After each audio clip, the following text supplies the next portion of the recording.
for the development. Just a reminder, the meeting's being recorded. How do I move this?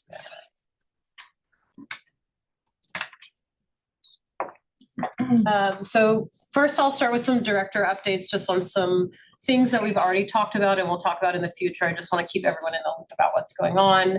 Bigger conversation today is the ADU waiver discussion. We'll talk a little bit about plan release authorizations, which we've talked about before, but it's a topic that is exciting and keeps coming up. And then the next year's roundtable schedule. And then obviously open it up for a roundtable discussion as we always do. So briefly, my updates. We have the fire marshal here. I see Chief Tuggle is online, but I just wanted to give everyone a brief update. We talked about this before, but the new fire maps were adopted by the city council. We will be having a study session on the WUI codes, which is going to include defensible space and home hardening, some engineering standards for new developments. That we'll have a study session with the city council on October 7th to really start fleshing out for the community and the council, what do a lot of these changes from the state look like for all of us here in development and maintenance of properties.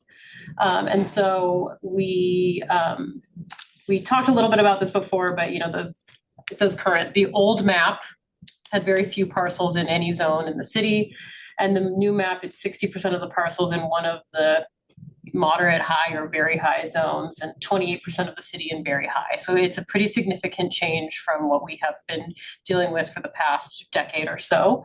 And with that, I'm going to introduce the idea. I'd like to have a special roundtable meeting, probably sometime in mid-late September, prior to this study session, so that the fire department and community development can really sit down with the development community to talk through some of the nuances and details of what these new codes may look like for process, changes to how we need to do things, changes to how things need to be designed in the community. And so keep your eyes on your inbox for some potential dates for that, but I think that's going to be a really interesting conversation to tee up then the conversation at the city council level. There, we do have a place where you can see the new fire maps, and just to remind everyone, this was what was proposed in March and approved, which is what came down from the state. So the city council didn't make any changes to that, but it is a significant change from what we previously were working with in the city. Any questions on that? We'll have a much more in-depth conversation. And if you're online, and raise your hand icon if you have a question, or honestly just chime in if I can't see you, that's totally fine. So cool. Sewer lateral update. Thank you to all of you that attended our special developers roundtable meeting that was mostly focused on the sewer lateral program. I've asked our friends at Utilities to come back and give a brief update. It did go to City Council for discussion. And so Director Floyd, if you want to take it away, or Shauna. I'll be asking Shauna Scott, our project manager, to present this one. Yeah, sure. So into council on August 19th for a study session on the wastewater collections flow study results, the updated recommended capacity constrained areas map, and then also had some questions. You can go to the next slide. For council, just asking for their strategic direction really related to the wastewater flow offset program. One of the primary questions was like, hey, should we continue this program? And so they, I think, spent a lot of time discussing that and directed staff to return back to council and actually do a follow-up study session focusing on the wastewater flow offset program. So some of the things that we're looking at are providing some further clarity to council and the public regarding the condition assessments and the ratings, like what is that process and how are the ratings defined? Evaluating options for required replacement following a failed or poor condition assessment rating. So there was some time spent on the requiring replacements after the inspections upon sale, and what would trigger that. And then also expanding outreach and education to property owners and the community at large. We also discussed our sewer lateral matchmaking program to try to make it easier for folks to connect with people that need their lateral replaced. And so Chris Lehman has been working on this, essentially this matchmaking website, which will be active following council's adoption of that updated map. We just wanted to avoid any confusion related to the differences between the current map that's in our general plan and then the new map that we anticipate will be adopted. So that goes into the next slide. The next question of, it was pretty clear council wants us to move forward with that general plan amendment. So we're planning to go to planning commission in October. I think it's October 22nd, and then they make a recommendation to council. So that council date is currently scheduled for December 2nd. And so looking at those maps, in case folks haven't seen it, two of the areas that we're looking at are this proposed area 1, which is pretty consistent with our current map. And then on the next slide is a proposed area 3, which is really a shift of the current area to the northeast. So we'll be developing a map that will replace the current map that's in our general plan. And then also providing some pretty straightforward text updates to that section that reference the current flow study. So then the third question was whether staff should evaluate a new private sewer lateral inspection rebate to really incentivize inspections of sewer laterals to help us gain data and also just help folks get those inspections completed. Council was supportive of that.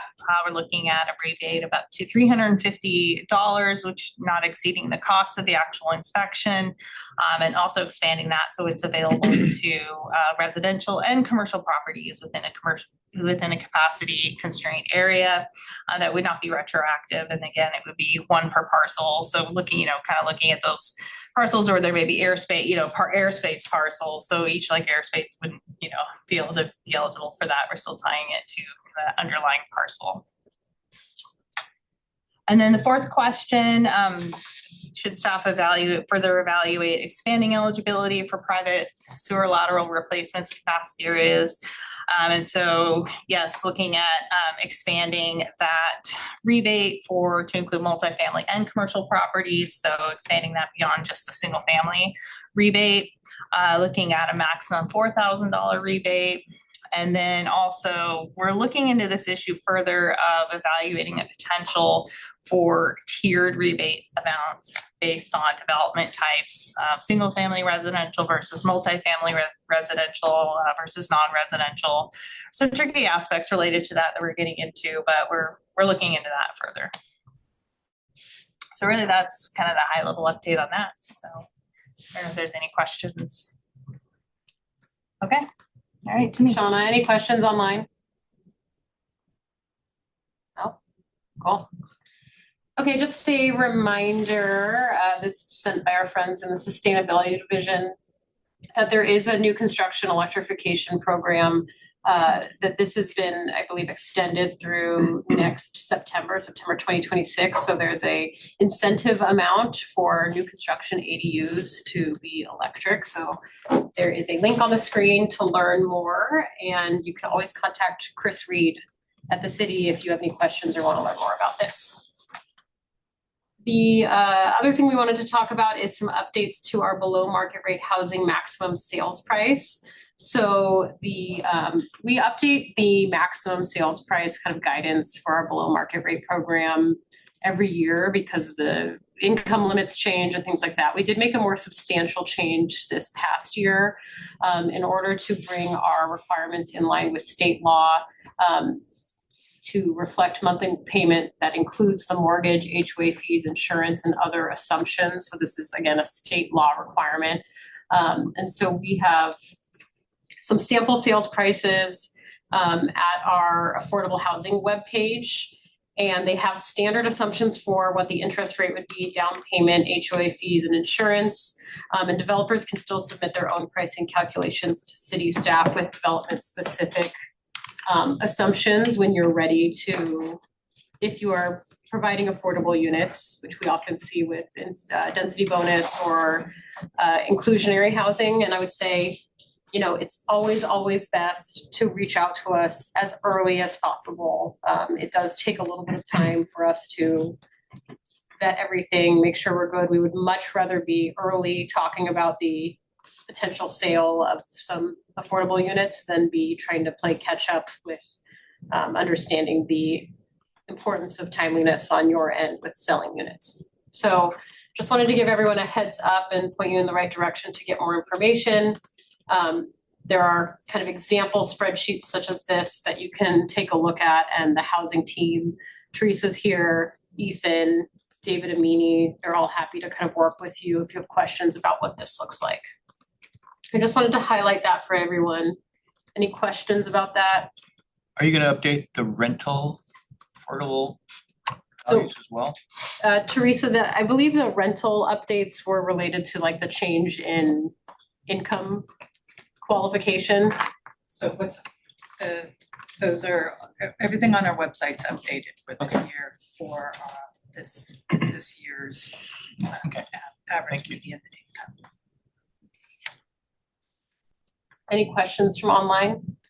To me, it's Donna. I guess the only comment I'd have about the numbers I'm seeing here is there's still some things in here that aren't accurate, like mortgage insurance isn't required on low market rate units for the most part, which would drive up the price that the unit would be allowed to sell for, as an example.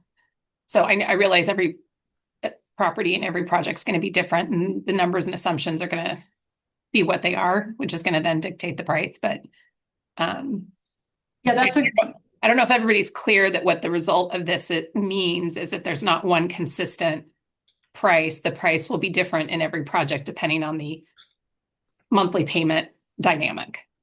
yes. So that's a really good point. Thank you for that, Donna. And I think that's one thing where reaching out to us early so we can understand the product, and so what we've seen in the past when we have a set sort of like a 2-bedroom moderate unit sells for $500,000, that is easier to implement on the front end, but what happens on the back end is we're seeing, like, for example, multifamily units is you might have a multifamily unit that has a $200 HOA and one that has a $700 HOA. And so that pricing those units exactly the same does not result in the same monthly price, because when you take into account HOAs, it's very different. And so to Donna's point, it's more of a calculation based on the product and not just a flat, every 2-bedroom unit at this level will sell for the same price in the city.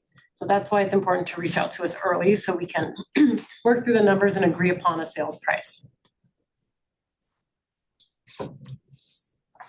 All right.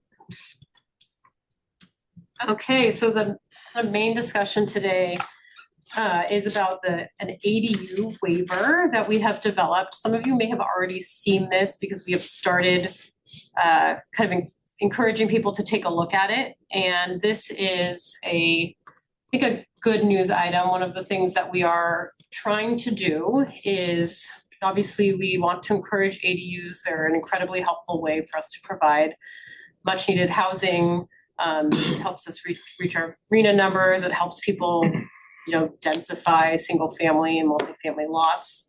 And so the state has changed a lot of things with ADUs over the years. One of the things that has changed more recently is the kind of the 60-day clock for ADUs, and most of you are probably aware of this, but it's in the government code, and that we need to either approve or deny an application to create or serve an ADU within 60 days that we receive the completed application. And if we don't approve or deny it, it's automatically deemed approved. And so there's some exceptions, if the ADU is included with the project to create a single or multifamily dwelling, then the whole thing moves together. We don't approve the ADU prior to the rest of the project being ready to be approved.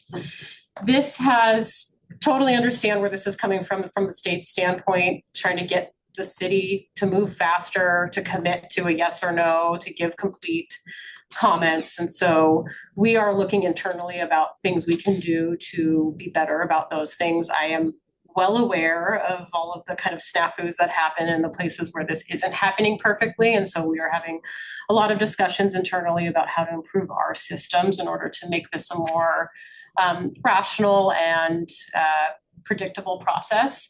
But one of the things we're coming up against is we may be working with an applicant, we may be on day 58 and we're still not done.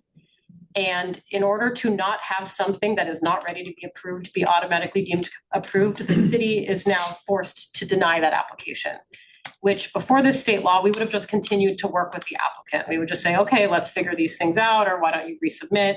But the state is basically kind of making us make a decision before day 60 so that we don't have something automatically deemed approved that isn't necessarily approvable. So it's a less than ideal situation. So the state law does allow for the waiver, the tolling of this time period. And so this is a look at our numbers for the past 2 years. So these are for new ADUs, and round one means, you submit your application. On average, we've had that for 34 days. Not ideal, I get it. So we're working on that. Goes out, on average, the customer then has had it for 84 days. The second round of review from the city has been 20 days. Second round of review for the customer has been 42 days, and then the city 15. I've had our staff look at things. I mean, I don't know if we can say we've ever approved an ADU just within one round of review. Yeah.